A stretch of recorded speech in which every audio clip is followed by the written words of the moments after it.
Your phone is controlling your brain, whispering secrets into the quiet corners of your mind. Leo sat on his bed, the blue light casting long, ghostly shadows across his tired face. Every notification was a tiny, sharp hook pulling him deeper into an endless, glowing void. He scrolled past faces he barely knew, feeling a strange, hollow ache in his chest. The world outside his window was vibrant and alive, yet he remained trapped inside glass. He tried to look away, but his thumb moved with a mind of its own.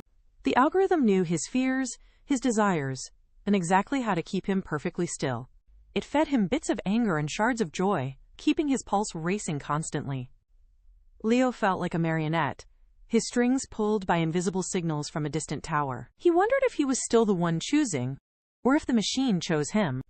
A sudden power flicker plunged the room into a deep, heavy, and sudden darkness. The screen went black, reflecting only his own startled eyes staring back at him. For the first time in months, the silence of the room felt loud and heavy. He stood up, his legs feeling stiff as he walked toward the dusty window frame.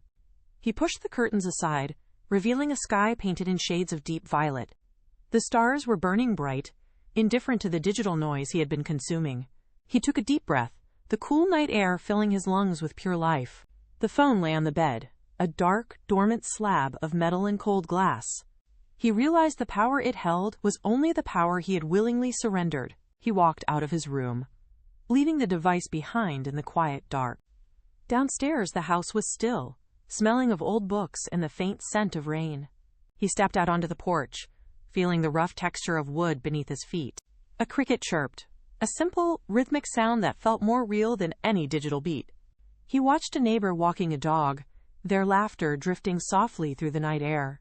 He felt a strange, unfamiliar sense of freedom washing over his weary, cluttered mind.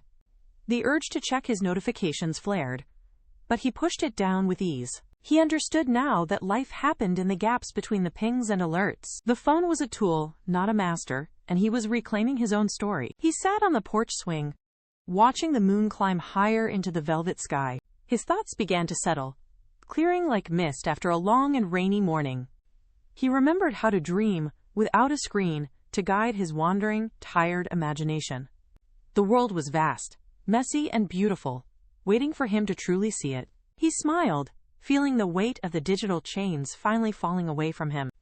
Tomorrow would be different, grounded in the earth and the warmth of human connection.